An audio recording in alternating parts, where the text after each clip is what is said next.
បន្លែបងប្អូនក៏បន្លែស្លកកូរមុខបន្តិចចឹងណាអានេះសដែ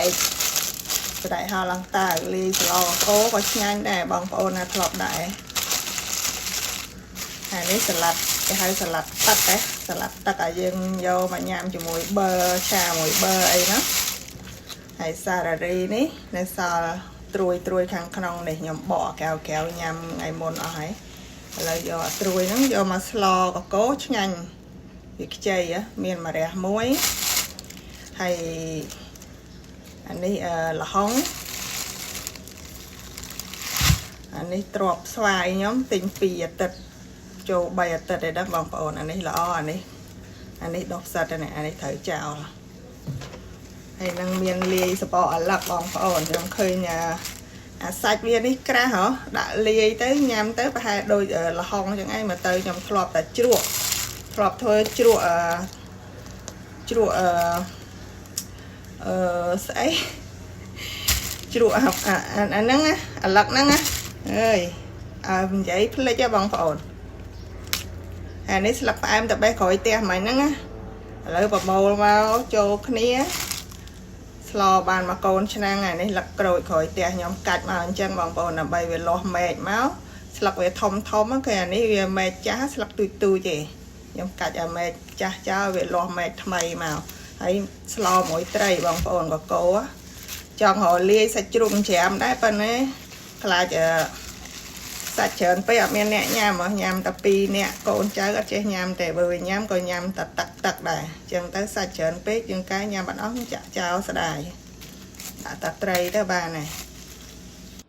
កន្លែងនេះបន្លែខ្ញុំលាងសម្អាតហើយបងប្អូននេះបងប្អូនស្លឹកច្រឡំស្លឹកផ្លែម្រះនេះណាខ្ញុំឈូសវាចេះឈូសកបាត់មុខ2នេះអានេះស្នូលក្របវាមកពីអត់ចង់យកអសនេះវារឹងជៀនមួយពងទាអីបងប្អូនធ្វើអញ្ចឹងទុនឆ្ងាញ់ហើយនេះល្ហុងខ្ញុំឈូសកបាត់មុខ2ដែរខ្ញុំអត់សាប់ទេបងប្អូនហើយនឹងលាយជាមួយបន្លែអាឡឹកនេះញ៉ានេះអាឡឹកលាយជាមួយបន្លែអាឡឹកអញ្ចឹងទៅមានល្ហុងបន្លែអាឡឹកអញ្ចឹងទៅអានេះរឹងយើងដាក់វាមកកញ្ច្រែងផ្សេងទៅហើយចំណែកមកកធុននេះសិតតែស្លឹកអញ្ចឹងយើងដាក់វាផ្សេងមកកធុនអញ្ចឹងទៅខាងក្រោមមានស្លឹកញ៉ាំមួយប៊ឺហ្នឹងហើយនេះស្លឹកផ្អែមហ្នឹងស្លឹកផ្អែមនេះស្លតាពាំងត្រូវបងប្អូនឆ្ងាញ់លេខ1ហ្មងស្លឹកផ្អែមហ្នឹងកកោក៏ត្រូវដែរដូចគ្នាតាពាំងហើយកកោហ្នឹងដាក់ស្លឹកហ្នឹងត្រូវហើយត្រីនេះខ្ញុំអត់មានពោះត្រីភាគច្រើនខ្ញុំប្រើពោះត្រីខាត់ហ្វីសដល់អស់ទៅខ្ញុំប្រើត្រីខាត់ហ្វីសនេះម្ដងដាក់4កង់ឥឡូវនេះខ្ញុំទៅរលីងអង្ករលីងសិនបងប្អូនអង្ករលីងខ្ញុំលីងឲ្យក្រហមប៉ុណ្ណឹងបងប្អូនអង្ករលីងហ្នឹងមកក្បងដៃចេះប៉ុន្តែអត់ពេញទេមកល្មមអញ្ចឹងណាបងប្អូនចូលចិត្តខាប់ដាក់ច្រើនចូលអត់ចូលចិត្តខាប់ទេដាក់តែពាក់កណ្ដាលហ្នឹងទៅបានហើយលីងឲ្យក្រហមអញ្ចឹងឈ្ងុយបងប្អូនហើយតិចទៀតខ្ញុំយកវាទៅកិនណាមករៀបចំឆាប្រហុកហើយនឹងអានេះគ្រឿងសិនខ្ញុំអត់ទាន់បានដាក់បងប្អូននេះគ្រឿងសិននេះយើងសិនរបៀបដូចស្លមកជូរទុកស្លមកជូរអីចឹងដល់ពេលយើងមកស្លកកោស្លប្រហែលតែយើងថែមអានេះទៀតនេះថែមអីថែមជីគ្រឿងចូល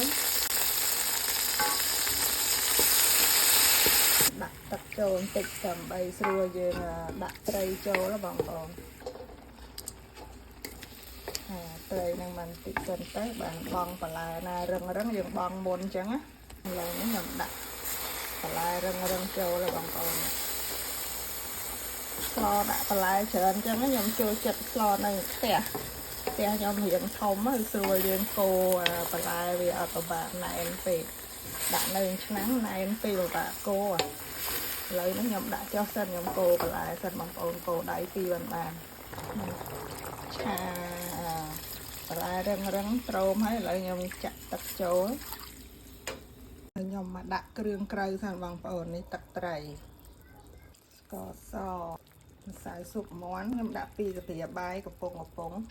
នេះអំបិលខ្ញុំដាក់តែកន្លះស្លាប teaspoon នេះខ្ញុំចាក់អង្ករលីងចូល នេះឲ្យសពទៅហើយបានបងបន្លែតាមក្រោយខ្ញុំភ្លក់ទៅស្ទើរជាតិបងប្អូនខ្ញុំដាក់ប៊ីចេងបន្តិចបងប្អូនអត់ញ៉ាំប៊ីចេងមិនបាច់ដាក់ទេដាក់តែមកស៊ុបស៊ុបមាន់មិញម្សៅ powder ហ្នឹងទៅណាខ្ញុំបងស្លឹកម្រះចូលហើយនឹងសណ្តែកហៅឡើងតាយបងប្អូនមានស្លឹកផ្អែមហើយនឹងស្លឹកសាឡាត់សងគេហៅញ៉ាំមួយបឺហ្នឹងបងប្អូនចូលគ្នាទៅចុងក្រោយយើងបងស្លឹកចុងក្រោយភ្លក់សាបប្រៃឆ្ងាញ់ហើយរួចរាល់ហើយបងប្អូនសាឡកូខ្ញុំឆ្អិនហើយបងប្អូននេះចុងក្រោយភ្លក់មិញស្ទើរប្រៃយើងថែមប្រៃបន្តិចមកល្មមហើយឥឡូវភ្លក់រសជាតិឆ្ងាញ់ហើយបងប្អូនមាត់តែ2នាក់ឯងឡើងមកផ្ទះនេះសាឡនេះប៉ុន្តែពេលហើយខ្ញុំដួសវាដាក់ក្នុងទូកកខ្លះបងប្អូនយើងដួសពាក់កណ្ដាលទៅទុកនៅក្នុងទូកកពេលណាយើងអត់ធ្វើម្ហូបឬក៏យើងរវល់អីយើងបញ្ចេញវាមកបានមកពេលទៀតហើយអញ្ចឹងមានតែប៉ុណ្្នឹងឯងសាឡកកូខ្ញុំដល់ទីបញ្ចប់ហើយបងប្អូនអរគុណច្រើន